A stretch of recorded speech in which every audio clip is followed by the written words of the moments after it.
Indonesia adalah negara kepulauan yang terus berkembang. Di tengah pesatnya perubahan, infrastruktur menjadi elemen penting yang menopang aktivitas sosial, ekonomi, dan mobilitas masyarakat. Salah satu infrastruktur yang memiliki peran besar adalah transportasi darat, terutama perkereta-apian. Infrastruktur dipahami sebagai segala bentuk prasarana yang menunjang terselenggaranya proses pembangunan, kegiatan ekonomi, hingga mobilitas masyarakat. Tanpa infrastruktur yang baik, aktivitas sehari-hari akan terhambat dan pertumbuhan wilayah sulit berkembang secara optimal. Pada abad ke-19, Indonesia berada pada masa transisi modernisasi teknologi.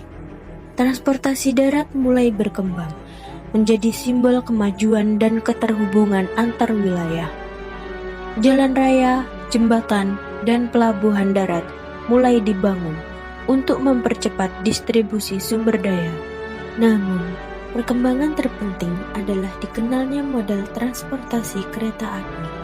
Kehadiran kereta api membuka babak baru dalam sejarah transportasi di Nusantara. Ia menjadi sarana yang mampu mengangkut hasil bumi, penumpang, dan logistik dalam jumlah besar, dengan kecepatan yang jauh melampaui modal tradisional saat ini. Kereta api pertama di Indonesia dioperasikan pada tahun 1867 di Semarang. Jalur ini dibangun oleh perusahaan kereta api swasta Belanda dan menjadi proyek monumental dalam sejarah transportasi nasional. Pembangunan jalur rel kemudian berkembang pesat, menjangkau daerah-daerah strategis seperti Yogyakarta, Surakarta, Bandung, dan Surabaya. Rel kereta tidak hanya menjadi prasarana ekonomi kolonial, tetapi juga turut mempengaruhi persebaran penduduk, urbanisasi, dan dinamika sosial masyarakat. Setelah Indonesia merdeka, seluruh aset dan jaringan perkereta-apian diambil alih oleh pemerintah. Pengelolaan kemudian diserahkan kepada Jawatan Kereta Api yang menjadi cikal bakal perusahaan kereta api nasional. Pada masa ini, fokus utama adalah pemulihan infrastruktur yang rusak akibat perang, serta perbaikan jalur yang telah menua. Kereta api menjadi tulang punggung mobilitas masyarakat dan distribusi logistik antar kota, terutama di Jawa dan Sumatera. Memasuki era 1970-an hingga 2000-an, pemerintah mulai melakukan modernisasi besar-besaran, seperti perbaikan jalur, pembaruan lokomotif, serta pengembangan sinyal dan teknologi perkereta-apian terus dilakukan.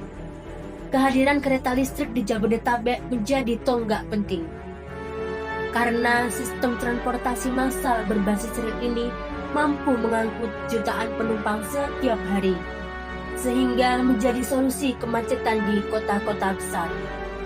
Elektrifikasi dinilai lebih ramah lingkungan, lebih cepat, dan lebih efisiensi di masa sekarang. Dalam 2 dekade terakhir, perkereta-apian Indonesia memasuki fase baru.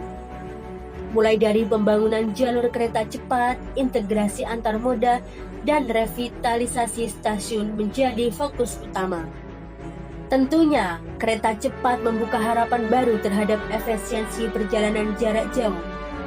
Sementara integrasi dengan MRT, LRT, BRT, serta layanan transportasi digital membuat rel semakin relevan bagi kehidupan modern.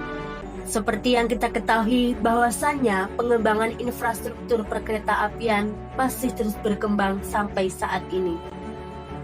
Berbagai tantangan masih dihadapi, mulai dari kebutuhan pendanaan besar, persoalan pembebasan lahan, hingga usia sejumlah rel yang sudah tua. Selain itu, perluasan jaringan di luar Pulau Jawa masih menjadi pekerjaan rumah besar untuk menghadirkan mobilitas berkeadilan bagi seluruh masyarakat Indonesia.